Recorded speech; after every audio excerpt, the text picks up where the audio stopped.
Welcome back everybody, and what we're going to be talking about today is using pacings for navigation.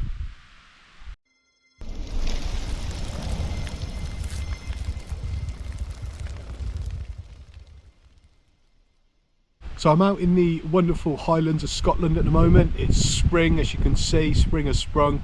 There's snow out still on the higher parts of the ground and stuff. But anyway, what I'm going to be talking about today is some pacing. So what I've found throughout my time in the outdoors and in the military is a lot of people talk about pacing as though they know what they're talking about, and it's a bit of a cool guy thing. Yeah, I know what my pacing is to 100 meters, but when you actually practice it for real, when you're out in the wilderness or out, on operations and stuff, the proof's in the pudding that a lot of people don't actually know what they're talking about. Okay, so the way to do it then is, firstly you need to work out how many paces you take per 100 meters. So what you do is you find a piece of ground that's 100 meters long. Football pitch is a perfect piece of ground for that. Walk along it, and every other step count your paces. So mine is around about 67 to 68, just depending on how I'm walking. So I'll round it up to 70. So what you then do is you divide that down into tens. So for every 10 meters you're walking 7 paces. That's every other pace. Okay. So once you've done that and you've worked that one out, what you need then is some way of recording that. So when you're out on the hills or when you're out on operations or whatever, then you need something to actually count your pacings. And this is what I use. This is a clicker, like what they use in nightclubs and stuff, and I've just painted it green just to stop the shine, because I was using that in the military. You just put your finger through that little loop. I've tied a bit of paracord to it as well, so you can attach that to your kit if need be. And then basically every time you get to 10 meters, so every 7 paces for me, you just click that once. Another 10 meters, click it again.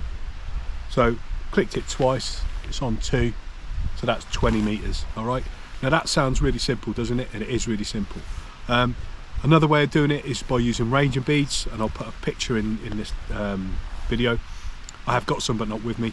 I know they're really popular with the Americans. So the way that works is you count a bead along the bit of paracord every time you get to 10 meters. Obviously when you get to 100 meters, then you put it all back to 0 again, and you've got like another load of beads at the top, and they're your hundreds of meters. Okay, a little bit more complex, and also it's a bit more prone to mistakes as well, because those beads can get knocked as you're walking along. If you're hanging out, if you're walking up hills like this here, it's easy to knock those beads. Whereas with a counter like this, I found this is a much more simple method, and all you've got to do is look down at it. You haven't got to try to work out where your beads are and all that sort of stuff. You just look down at it. If it says 2 on it like it does there, then 20 meters, easy peasy. So actually using your pacings for navigation, then why would you do that?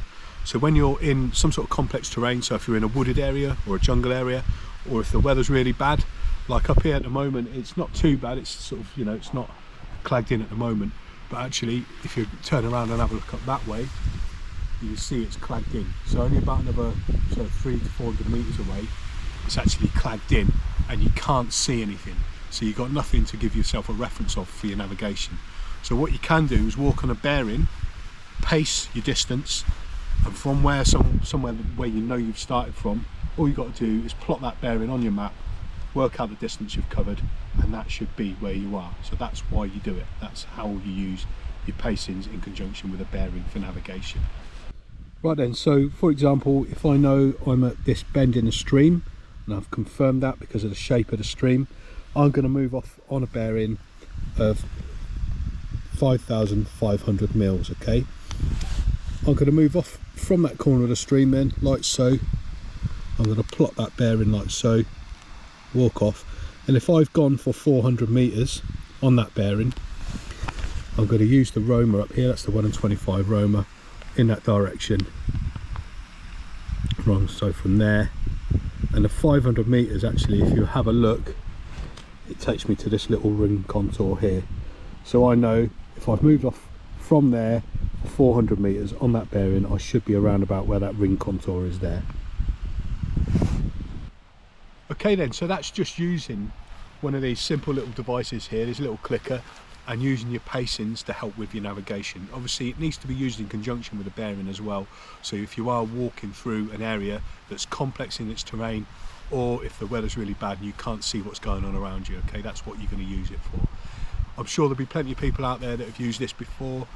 You might have different methods. Any little tips or anything, put it in the comment section below. And yeah, hope you found this interesting. Don't forget, stay prepared.